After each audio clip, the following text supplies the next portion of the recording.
Hello, Arizona. Welcome to the Lawgitimate Podcast. We are your hosts, Mike and Rochelle Polton, here to discuss the reality of real estate today to help you get ahead and stay ahead in law, real estate, and life.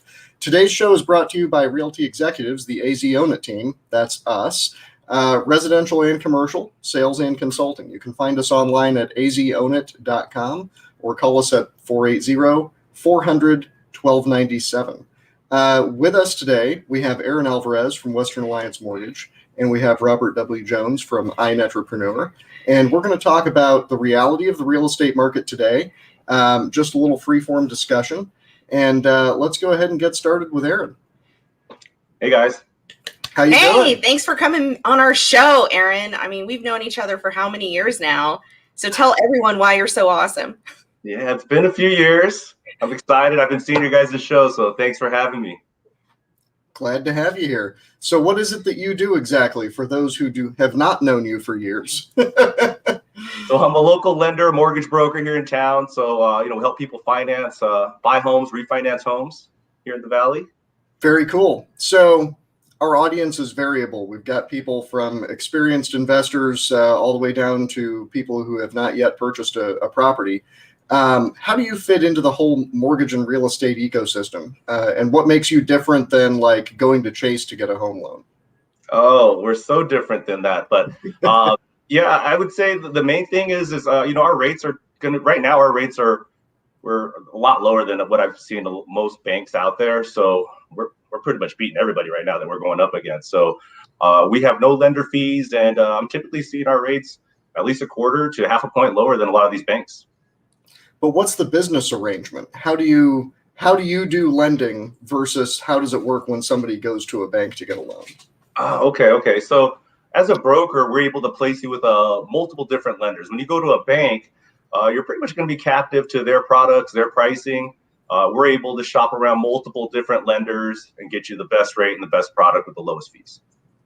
That makes sense. So as a broker, you're not the one lending the money. Your company doesn't actually put the money out there in the first place. You're taking this person's information and application, farming it out to multiple potential lenders, and then getting them the best arrangement. Yes. Okay. Yeah.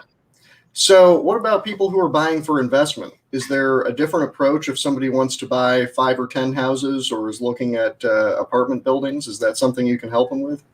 Yeah, we can. It's a good time to look into it. It's getting harder and harder to finance investment properties and second homes. So if it's something you're thinking about, you should definitely, give us a call, run the numbers, talk to your lender. I would definitely try to get a loan on an investment home or a second property right now. So how long is that process?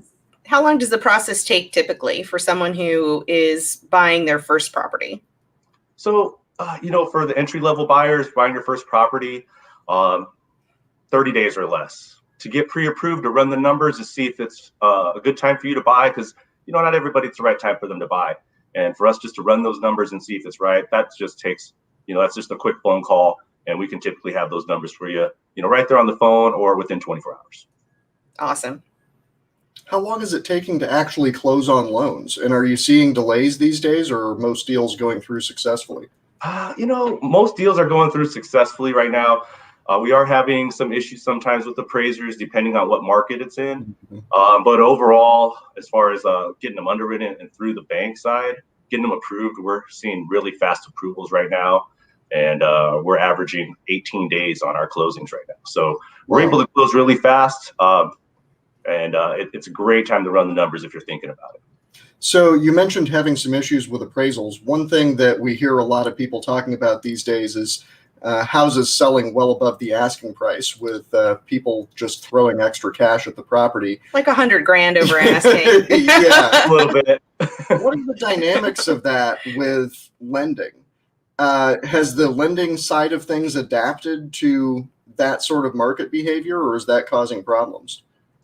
We are obviously in this type of market, we're always going to see appraisals come in low, but that's not stopping buyers at all. Buyers are they're coming up with the cash to pay over. Right now, I think it is a good idea maybe to pay, bid over on that property right now that you really want, because it just seems to be getting more expensive. And with inflation coming, a lot of people are seeing rates poised to go up over the summer. Interesting. So tell us a little bit about the trend that you've seen over the course of the last year. It's been an interesting market on the sales side, certainly. Inventory has been, I think, historically low, certainly the lowest that we've seen in many years. The price escalation has been pretty dramatic. What does this do from a lending perspective? Are you seeing shifts in the kinds of products that are being offered in terms of lending availability, or a shift in the trend of what people are doing? Yeah, we're starting to see lenders open up a little bit. I'm starting to see lenders lower their FICO requirements. More programs coming out. So we just had a 7-year ARM pricing looking really good. So to make these payments more affordable. So you're starting to see lenders come out with more products to cater to these higher prices right now. And rates are really good right now. We're seeing a lot more people, run the numbers to see if they should stay in their home and refinance. A lot more people are staying in their homes longer right now. So refinancing is really big right now. A lot of people are trying to lock in. When we're still having some rates in here in the twos right now. I know we had seen a lot of cash out refis like a year and a half ago before the pandemic, and we were thinking that might have even been the top of the market. I don't know if you were thinking that, but we were thinking that might have been the top of the market. But certainly that has not been the case. We've got this continued and even accelerating escalation of property values. Are you seeing people refiing now who refied like 2 or 3 years ago, pulling out a second round of cash? Absolutely. Yeah. I mean, it's gone up so much. We're seeing people get rid of their MI. They've only been in their house a couple of years, right? They're calling back refinancing, get rid of their MI. There's a lot of opportunity right now. With the higher LTVs, it also allows you to be people maybe that didn't qualify last year because they didn't have the value. Now this year they're able to qualify because their house is worth so much more. Now, are people doing HELOCs? Are these credit lines, or are these just single transaction cash outs? So I don't do HELOCs myself, so I'm only doing those. But a lot of people are going to HELOCs right now. And I would say if you're getting a smaller loan, like maybe $50K, get a HELOC. Don't refinance. So you probably might be able to pay that off. But if you're gonna, get something like $100K or more, you probably want to just wrap it in, because the chances are you're going to be refinancing that HELOC if you get it. So I know there's been a lot of talk about the future of interest rates and how long this cheap money can continue. It's pretty great while it lasts. In the past, we've seen a lot of ARMs, just tons of ARMs. It was kind of the standard mortgage approach for quite some time. Is that still the case, or are people switching to fixed in order to hedge against future interest rate rises?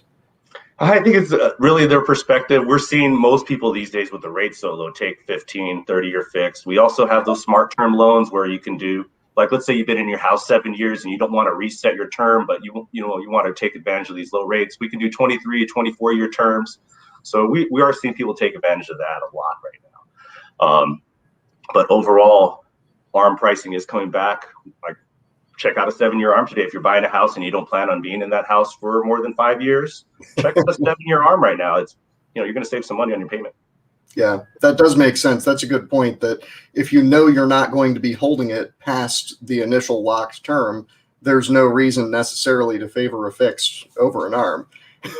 You're going to be out of there in a few years. I think it's really important that if you are a borrower and you are thinking about getting any type of mortgage financing, this is why you want to work with a professional, someone who can explain the loan products to you, that can help walk you through the process, because there are a lot of financial decisions that need to go into making or purchasing a house, especially something that's $300,000, $400,000. You don't want to just take what someone hands to you and says, hey, this is a great deal.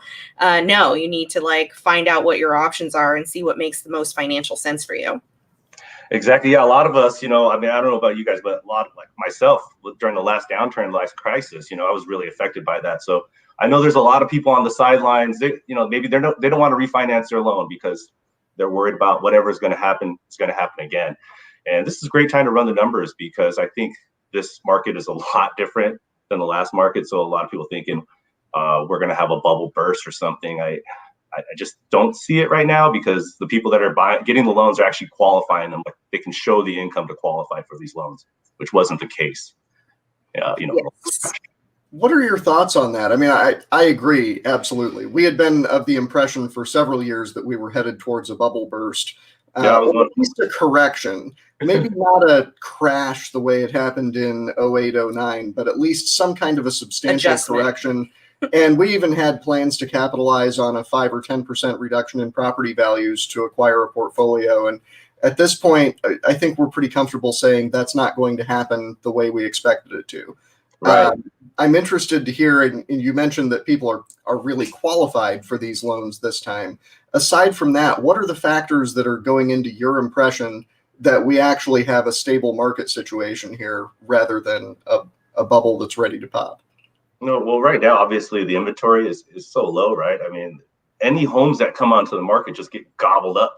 So even if we do have, it goes up and up for 12 months and then we see some type of correction, let's say $500,000, 550 house goes down to 500K.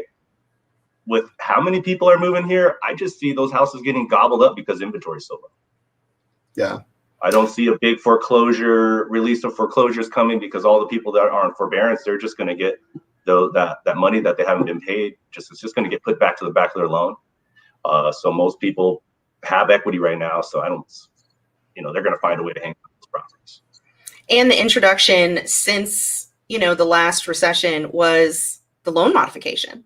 So many banks have the ability these days to just do a loan mod instead of a foreclosure or a short sale option that it really seems to be taking a lot of stuff that should have been in foreclosure off the market. Right.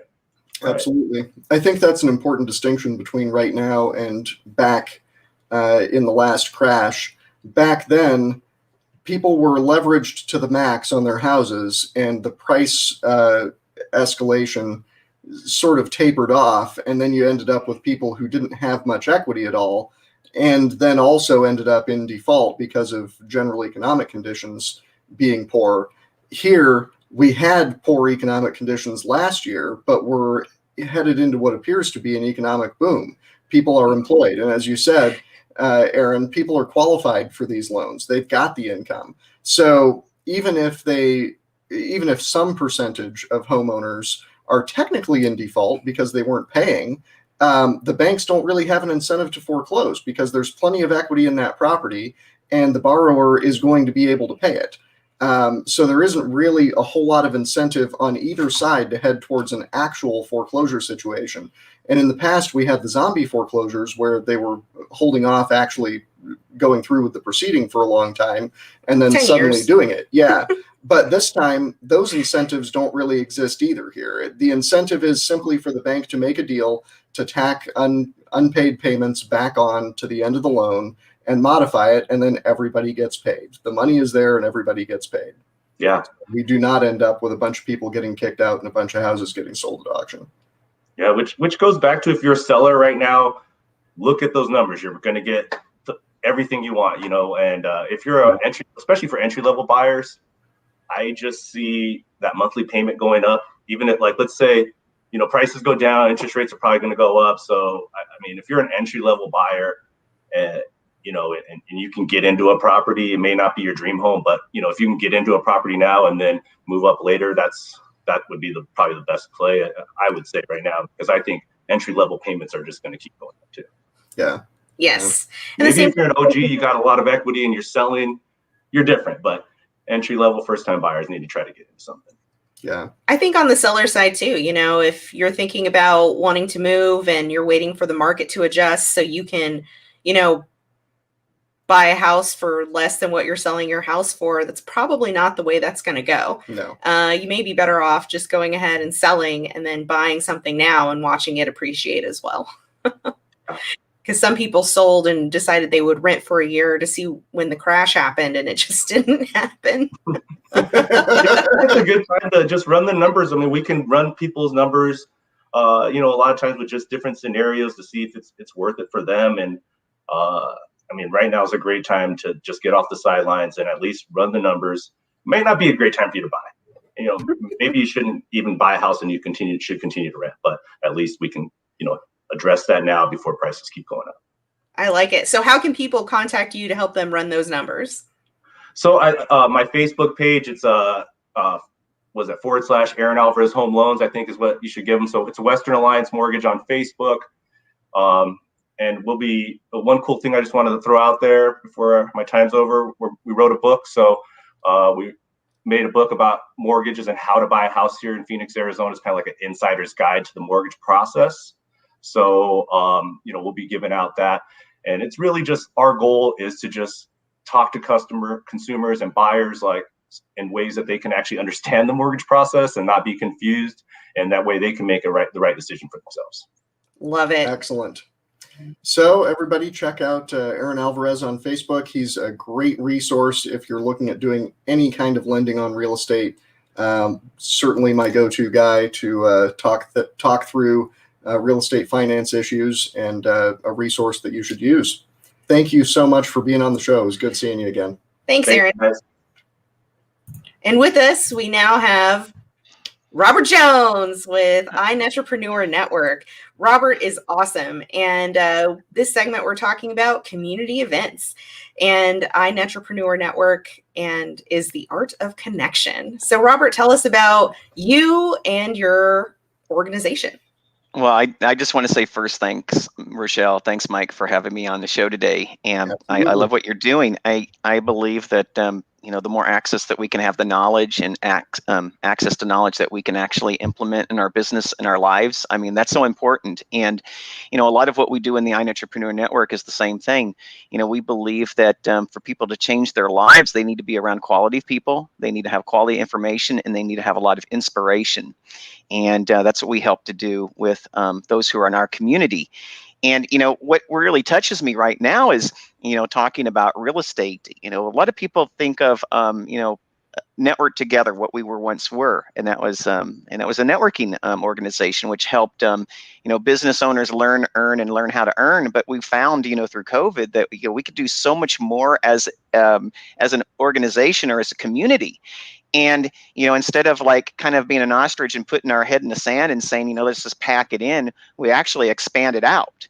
And, and what's happened in this last year is we went from just, Rochelle, I think you and I have talked about this before. In a 72-hour period of time, we went from an all in-person networking organization to an all virtual networking organization. And I had to use some of my computing skills to try to get that done in such a short period of time. So it was a kind of a crazy weekend.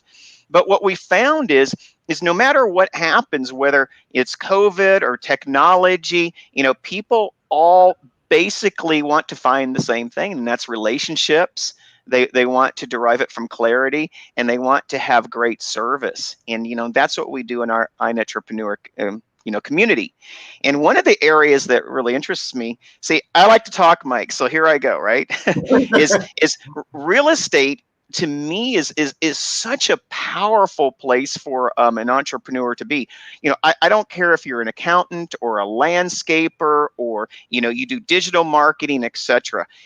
As an accountant, you have to be an accountant. As a landscaper, you have to be a landscaper. As a digital marketer, you have to be a digital marketer. But you know what? You don't have to be a home.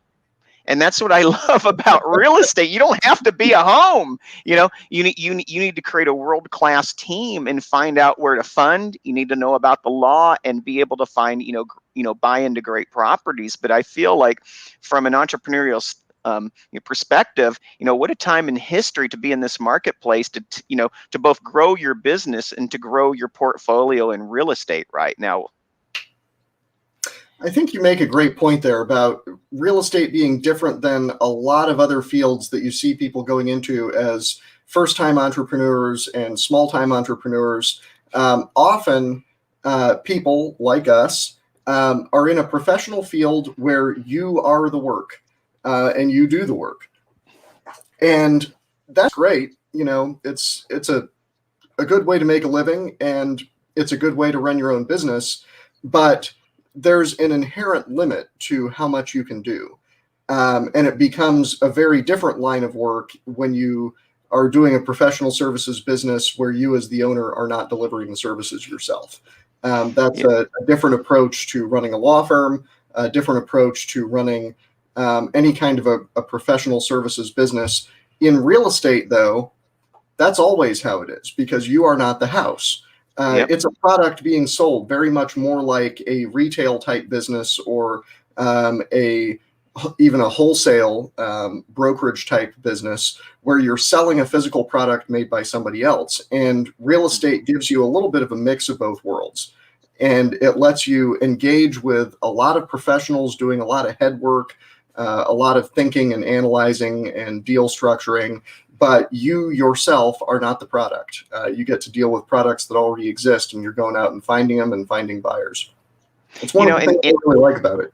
Yeah, and I think of like in my industry, we talk about, duplication, replication, and elimination. Mm-hmm. And, that all goes basically with automation. You want to automate a lot of processes, but the same, real estate in certain ways is really a tangible asset that it never depreciates. The land that you have, I mean, you learn that in business 101, and you have the house on it, and you can fix it, you can flip it, you can create a team.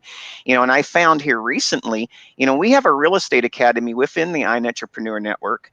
We also have a personal development academy that's going to be starting up this next Friday. And again, we do this because for a lot of entrepreneurs, sometimes they get their headers, they get so focused on what they do, they forget that there's other ways to expand and grow. And, and I say that again and again. I said, for so many of us, we work on what we do so much more often, and so much more thoroughly than who we are. And why we do it. And a lot of us, we say, oh, we want to get to that point of financial freedom. And I would always revert back to McDonald's and Ray Kroc. Yes, he was doing burgers. Do what you do, but add some real estate to what you do, because actually the real estate will provide for you better than you can provide for you many times. And the thing is you can see it, you can touch it, you can taste it, and it appreciates. And, that was one of my main propositions to the members of our community was, getting them a taste of what real estate can do, in the long-term aspect of their life. There's always the right now, you got to put food on the table, but then there's the longevity of like, don't lease your life away. Be able to hold on and hold, and also use, real estate as a real estate instrument of, helping with tax matters, et cetera, because real estate can really put you in a different position in the long term. And that's what, again, it goes back to education. If I can find a place where entrepreneurs can come in and they get the power of their voice, and they get to do presentations, and they can be in a magazine, and they can also be on a radio show, they're practicing this. And what better place to do it with other professionals who have the same passions that you, all running at different speeds to, get to the place that they want. And, right now, and we talked a little bit, I call it the green room before the show. We were talking about, events coming up. We're really looking at putting on a real estate summit, for 6-figure earners who want to get to 7 and 8 figures in real estate. And, that works great, for also those who just want to see what real estate is, that beginner who's like, I haven't owned a house even yet. Because one of the things is I found when you have communities and you have great speakers is success leaves clues, and when someone's talking about real estate up there on the stage, write down your notes and start saying, how can I apply this to my current business? How can I apply this to what I want to learn in real estate? And who are the friends that I can create impact with? And once you start doing that, you can get to the place, of success more quickly. I used to tease Rochelle about this a long time ago, before I wrote the book, The Art of Connection, with other contributing authors. I said, I probably will never write the book, The Slowest Way to Success, because it won't sell. People want to speed their life to success. And, in our organization, we put on over 1,000 meetings and events each year. We have members from 12 different countries in 27 states now. We have That's a footprint awesome. We have 1,500 members. And, just 2 years ago, we had 14 chapters, all located within the, I'd call it our 48-mile zone. Phoenix. Now we have a global reach from India to Argentina to Ireland to Germany, of all members. And what's great about this, and what canvassing such a wide net does is I found some other opportunities, both in being in entrepreneurship and in real estate, is, we're finding more there's interstate deals and intrastate deals. There's a lot of people that are actually out of state partnering with those real estate professionals and other entrepreneurs here in state to do what? To actually expand out their businesses. I call it the rule of boots on the ground. Rochelle knows the marketplace here, but if I'm an investor in Ohio, there's no reason the two of them can't, get in touch with each other. They have money. She has access. There's a beautiful marriage of opportunity to invest in real estate. And that's why these meetings matter. It's all about access. It's the same thing again and again. It's the people, it's the information and the inspiration. And that's what helps, entrepreneurs, and I call it real estate entrepreneurs, aspire, for themselves. Well, you make a very good point about looking at real estate opportunities in other locations. People tend to think in terms of their own area. They look at what's around them. And that makes a lot of sense because you need to know a market thoroughly if you're going to be placing capital in it, taking risk there. That matters a lot. And often the market that you know best is the market where you live. But it's important to recognize that the country is large, and every single town all over this entire country is full of real estate that someone is investing in. There are real estate investors active in every single market, from small towns all the way up to the largest cities. And just because you live somewhere doesn't mean that that's the best place for you to do real estate investment. A lot of people choose to invest in REITs or other types of tradable real estate funds. That makes a lot of sense. Lets you diversify geographically. But if you're looking at doing it yourself, then you're going to be potentially looking at deals elsewhere if you're really trying to optimize your returns. Because right now, for example, Phoenix is a tough market to do a lot of different types of real estate investment in. It may not be the best choice for whatever model you want to use. And using a network like yours, Robert, may let someone reach directly into a market elsewhere that would be hard for them to learn about and hard for them to get a connection to. And also the level of emotional detachment when investing in real estate, when you can't see it and go drive by it every day, just that a little bit of distance is useful. That can be pretty beneficial. And it really is. It becomes, even more about the numbers. And that's why it's so important, because if you have investment teams from, let's say, Washington, Oregon, California, or New York, New Jersey, Illinois, to us, they're at dollars and we're at pennies. And sometimes we forget about that when we're in our marketplaces. My sister pays $3,500 a month for a 2-bedroom apartment, in California. $3,500 is going to get you a lot of houses in this marketplace. And so, sometimes, understanding that there's so many other ways, there's a lot of people that don't even understand, like what a subject to is. There's a lot of people that even can come out of area, take a subject to and just buy you right out of the house. And, and you can walk away from something free and clear. And another thing too is the rental aspects of what we're learning in our community too is just our rents are going up. People are not renewing leases because they know, here's the other thing that, this is what I learned. And sometimes we get wrapped up in real estate, but real estate really follows the demand of people.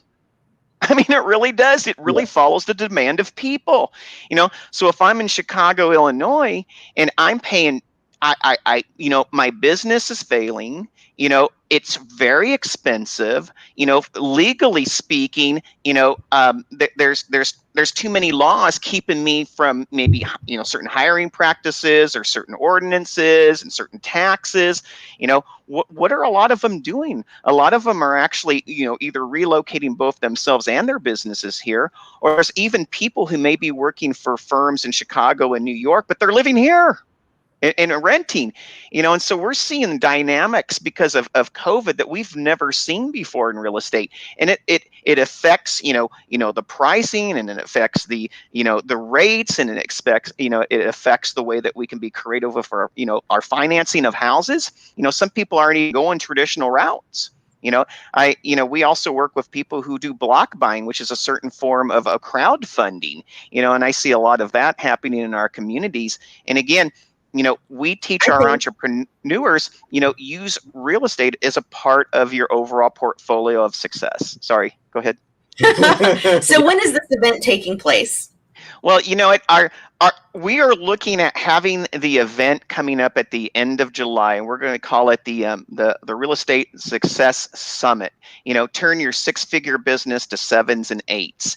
Now, we're still working on getting all the details, and I appreciate Rochelle because I just get so excited about talking this. But we do know that we have our next big event called the Art of Connection Summit coming up on September 21st of later this year. At our last event, we had over 177 participants. We had 4 panels, all talking about the ways that people can connect. And if you'd like to get more information on our summit, you can go to artofconnection.com. That's artofconnection.com. If you'd like to maybe join us at our real estate class, we put it on our community calendar, community events, and that's ntevents.net, ntevents.net. You can see over 1,000 meetings and events on our calendar there. Excellent. Awesome.